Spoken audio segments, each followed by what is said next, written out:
I think I was around 6 or 7 years old, around grade 1 to grade 2. I found it weird that kids had imaginary friends. I saw these kids as weird people because they were talking to no one and they were having fun by themselves. So it was kind of weird. Well, I was really young, 5 or 6, and then a lot of my playmates, very few were girls, but I still wanted to go out and play.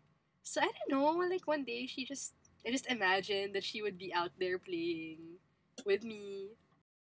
I don't think it would have been better for me to have an imaginary friend because at those times I wasn't lacking any friends, so I didn't really need that extra imaginary friend. Her name was Stephanie, and she'd always wear a headband. She had a whole name, Stephanie Camille. She's this tall, well, tall for me, like tall, blonde haired, blue eyed girl. You know what's really weird? I remember pa her outfit, her imagined outfit, the day that she came about. Because I kind of conceptualized her. So basically, she had like really long blonde hair, straight, like up to here, like in the commercials. And then do eyes. She had different clothes. But the only one I remember was the one she wore the day I created her. Let me tell you what it was. Okay, what? It is like this 3/4 white long sleeve top with mint green pants. I don't remember. I think she was barefoot because she was doing cartwheels. She was a really good gymnast. Because at that time, I was fixated on gymnastics. I don't know why. So, she's really good at cartwheels and jackstones.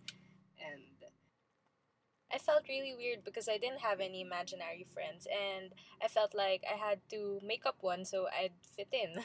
I don't really remember who that person was or that imaginary friend, but I remember pretending to talk to a girl and that was about it. At some point, I thought it was really dumb because it was really troublesome and it was really tiring talking to no one. well, sometimes I'd space out. And, people would ask me what I was doing. It's like, but it's not like I was playing with someone, I just space out because I'd think about her, like, what would Stephanie wear today? Or what would Stephanie be doing today? Or what new developments would Stephanie have? Like her new talent or something. And then, yeah. I didn't like the experience, of course, because it was hard to carry on a conversation with yourself or pretending to talk to someone. I feel really weird when kids have imaginary friends because I really know that it's not true. I feel like it's like a unicorn. It's like you want to believe it's true, but it's not really. I kind of knew that it would be weird. Like, parang for me naman, even up to now, Stephanie was just a face. Like, I think even back then I knew that. That's why I didn't even speak to her out loud or tell anyone about her. It was really just a conscious creation of mine. And then now, no, because I have lots of friends. But I do wish that I had her looks and her skills. Not her name anymore. But yeah. I think that I didn't have the capacity to have an imaginary friend is because I found it really difficult to carry on conversations with myself, with me knowing that there was really no one there. When I grew up, we weren't told about Santa Claus or the Tooth Fairy. We weren't trained to believe in them. So having imaginary friends was one of those things that were not really believable. And well, I think that the fact that she was very girly when I was a kid, right? I think it was a side of my girly. It was a manifestation, a human form of my girly side. And I guess as I grew older, uh, I didn't need a person anymore to to manifest that.